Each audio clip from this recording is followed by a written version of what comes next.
ఈ ఛానల్ శ్రేయోభిలాషులందరికీ కూడా రథసప్తమి శుభాకాంక్షలు. రథసప్తమి నాడు స్నానం చేస్తున్న వేళ ఈ శ్లోకాల్ని పఠిస్తే సమస్త పాపాలు నశిస్తాయి. మొదటి మంత్రము జననీత్వం హి లోకానాం సప్తమి సప్త సప్తికే సప్త వ్యాహృతికే దేవి సమస్తే సూర్యమాత్రికే.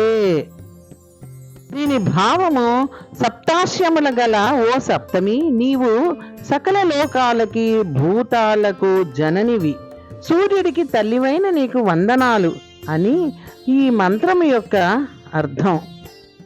ఒక శ్లోకం కూడా ఉంది, యదా జన్మకృతం పాపం మయా జన్మసు జన్మసు తస్య రోగంచ శోకంచ మాకరి హంతు సప్తమి. జన్మకృతం పాపం యచ్చ జనమంతరార్జితం మనోవాకాయజం యచ్చ జ్ఞాతా జ్ఞాతే చ ఏ పునః విధం పాపం స్నానాంనే సప్త సప్తికే సప్త వ్యాధి సమాయుక్తం హరమాకరి సప్తమి అంటూ ఈ మంత్రాన్ని జపిస్తూ తల మీద జిల్లెడాకు పెట్టుకొని దాని మీద రేగిపండు పెట్టుకొని స్నానం చేయాలి.